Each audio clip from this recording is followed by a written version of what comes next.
R rated Spiderman से लेके थोर versus Hulk तक मार्वल ने इस सीरीज में सारी की सारी भड़ास निकाल दी है। तो फाइनली मार्वल ज़ॉम्बीज आ गया है और मेरे थोड़े मिक्स से रिव्यूज हैं about this. Marvel zombies what if की एक स्पिन ऑफ सीरीज है और मैं उम्मीद करता हूँ कि शायद आपने व्हाट इफ देखा ही होगा, और अगर नहीं देखा तो पहले देख के आओ।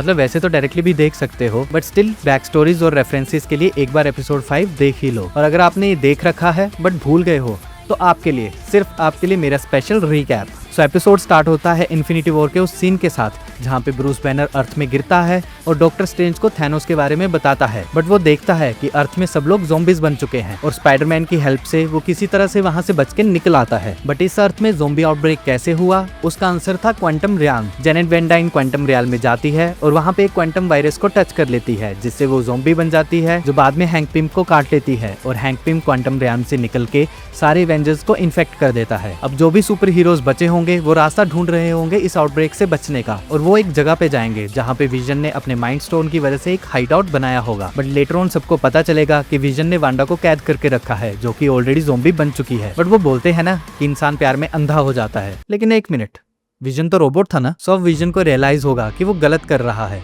और वो वांडा को ठीक नहीं कर सकता, तो वो अपना माइंड स्टोन तचाला और स्पाइडरमैन को दे देता है और ज़ॉम्बीज विजन को खा जाते हैं। फिर तचाला और स्पाइडरमैन वकांडा की ओर जाते हैं for a safe space, but Wakanda में ऑलरेडी थैनोस ने तबाही मचा दी होगी, जिसके पास सारे स्टोन्स होंगे माइंड स्टोन को छोड़ के। So Marvel zombie series what if के उसी पॉइंट से स्टार्ट होगी। मेनली ये सीरीज न्यू एवेंजर्स के अराउंड घूम रही है, जैसे कि कमाला खान, थंडरबोल्ट, स्पाइडरमैन और मतलब कि और भी बहुत सारे। ये सीरीज एक तो व्हाट इफ का पार्ट है, तो जो भी चीजें हमने एमसीयू में मिस की हैं वो एक काइंड ऑफ कवर कर देती है। जैसे कि एमसीयू की मूवीज में हमें कुछ कैरेक्टर्स अंडर पावर फील होते रहे हैं, वो अगर फुल रेंज में होंगे तो कैसा होगा। अब कोई भी थोर या हल्क का नाम बिल्कुल नहीं लेगा, मैं यहाँ पे सारे कैरेक्टर्स की बात कर रहा हूँ, चाहे वो कैप्टन हो, स्पाइडरमैन हो या वांडा ही क्यों ना हो। इस सीरीज का एनिमेशन बहुत कमाल का था, बस बीच में अगर कुछ स्लोमोस को हटा दे तो मैक्सिमम सब कैरेक्टर्स को आर रेटेड दिखाया है, जो कि एमसीयू थिएटर्स में करने से टलता रहा है फॉर ऑब्वियस रीजंस। अगर एमसीयू की पुरानी एनिमेटेड सीरीज को देखे तो उनका पैटर्न बहुत डिफरेंट सा रहा है, हर एपिसोड नेक्स्ट एपिसोड से अलग होता था और लास्ट के कुछ एपिसोड्स में जाके ये सारी स्टोरीज को कंबाइन कर देते थे। ये सेम पैटर्न हमने देखा था व्हाट इफ में, और रिसेंटली आइज ऑफ वकांडा में भी कुछ ऐसा ही पैटर्न फॉलो हुआ था। बट इस सीरीज में थोड़ी डिफरेंट अप्रोच यूज हुई है, हर एपिसोड डिफरेंट कैरेक्टर के साथ स्टार्ट होता तो जरूर है, बट धीरे धीरे वो पिछले एपिसोड के साथ कनेक्ट भी हो जाता है। सीरीज स्टार्ट होते ही एक्शन देखने को मिलेगा